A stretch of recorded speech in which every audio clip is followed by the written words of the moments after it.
Hello everyone. In this video we are going to introduce you to the course System Dynamics, and we're going to discuss the syllabus and the layout in Blackboard. And welcome everyone to the course. If you go to, this is the home page, which you're familiar with other courses, and here you have announcements and due dates and tasks as you have in other courses in Blackboard.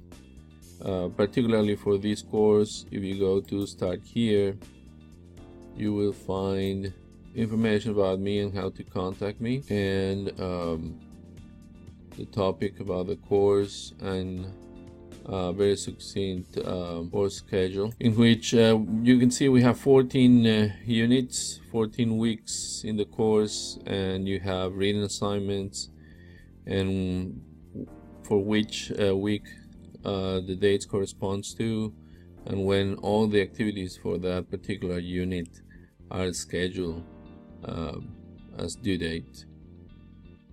All of these are Wednesdays, the Wednesdays after that particular week. So that's the start here section.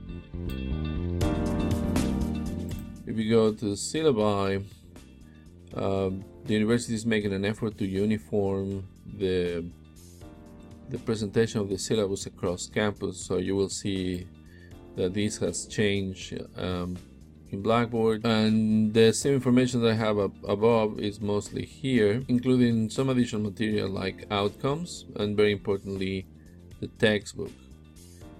We're going to be using a textbook that is very user-friendly. It doesn't have a lot of, or almost no, mathematics, and the course, the textbook is Dynamic Systems for Everyone, and I assume that by the time you are watching this video, this book will be available in the bookstore. And you have other policies. Most of these has been filled by the university standards, except of course when it comes to grading.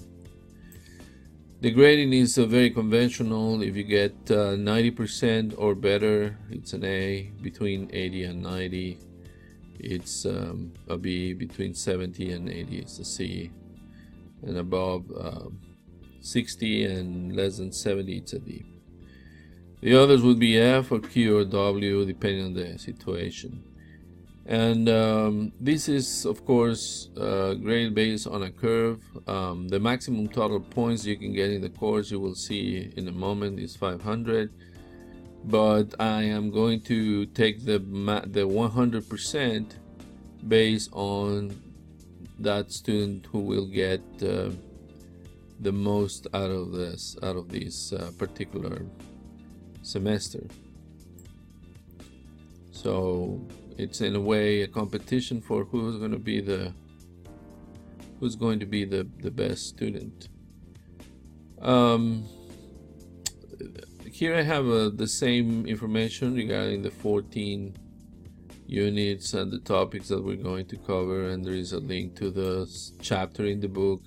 Sometimes there is not a chapter, so I ask you to just read the syllabus. In other cases, there is other material that will assign. You will find that in Blackboard. And sometimes there is more than one chapter. These numbers correspond to the chapters, and if you read A3, it means the Appendix 3, or A1, Appendix 1. And you have the topics, and something that you're gonna see is that the total points that you will earn in the earlier weeks are less or fewer than compared to those later in the course. The main idea is to allow you to warm up, get familiar with what's the content in Blackboard and the nature of the tests and the quizzes that we have, and that way I would estimate that after 3-4 weeks you should be able to be fully ready to work on the course. And Also, you will notice that not all the activities have the same weight. We have 4 activities every week. 4 activities every week. We have video quizzes, system dynamic activities, reading quizzes, and a discussion. Every week we're going to have these 4 type of activities. For video quizzes, you have to watch the videos that I have posted, and you will have very simple, just check that you watch the videos type of quizzes. Then the reading quizzes refer to the textbook. System dynamic activities, you will have to use a software, and so most of these require you to use Vensim, and it's a software that it's free and you need to download and install on your computer. If you have technical problems making the installation of Vensim, I can try to help, but for the most part it's just signing up as a user and download it in a conventional way.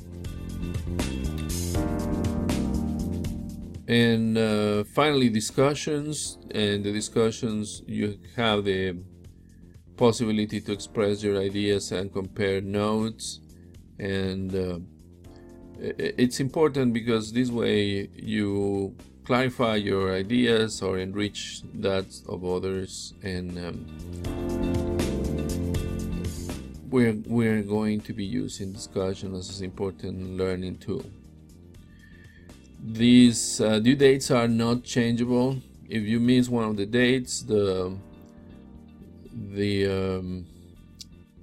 activities are plenty for you to catch up, but I'm not planning to micromanage these due dates, so please stay focused on the semester. The reason why we have these due dates is so that you're engaged all the time, instead of trying to catch up in bursts of activities that should regularly take more than a week into just 1 week.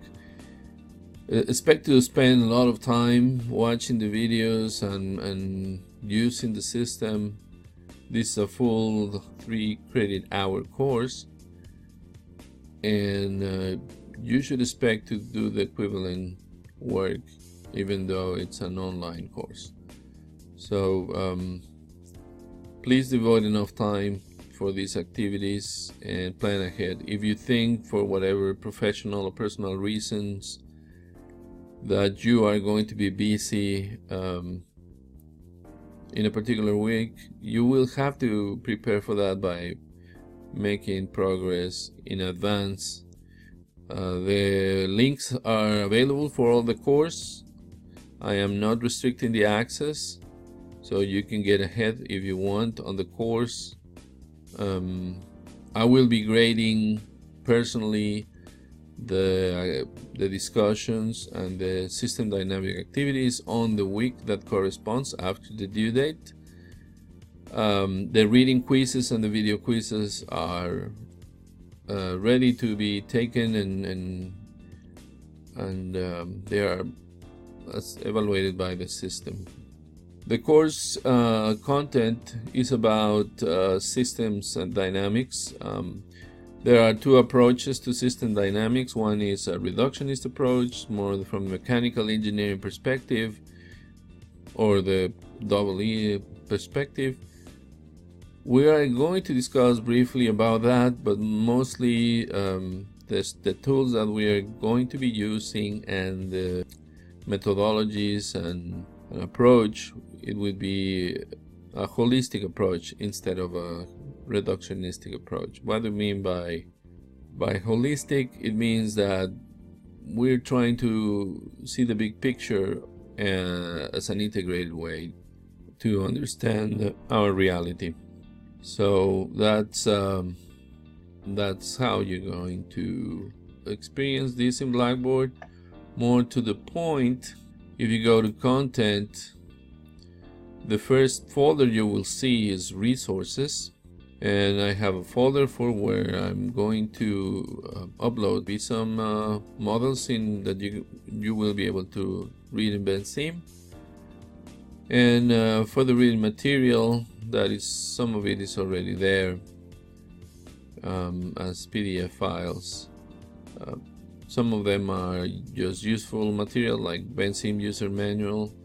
Other are reports pertaining to the use of system thinking, like this World Economic Forum Global Risk Report. Some of these are mandatory to read, some of these will are just here for support. And in each one of these folders corresponds to each one of the 14 weeks as scheduled before. You will find at least 4 links corresponding to the 4 activities of that particular week. Here for Unit 2, I have prepared already the reading quiz for the first chapter in the book. We have an exponential growth model for which you in Bensim, if you go in there, you have an assignment, and as part of the assignment you have the possibility of download the model. The due dates are at the end of the day of the Wednesday, the week after the corresponding week. And we're saying you have 4 links, you have the videos, and after you access the videos you have a quiz that you can answer. At the moment of recording this video, I still don't have all the quizzes, but I will try to go ahead and work on it as fast as possible. Finally, you have a link to the discussion corresponding to that particular week, and you can enter this discussion through the link inside the unit, or you have on the left hand side the menu for the discussion. Naturally, we have the course mail we will have, and we will also use Collaborate Ultra or some other mean for synchronous communication. I will try to lecture or answer your questions at least once a week. I will post that as an announcement on the announcement section on the times that it's best for everyone to meet. And I think that's a good introduction for this course. I wish you good luck. I am here to help you, and I hope you enjoy the course.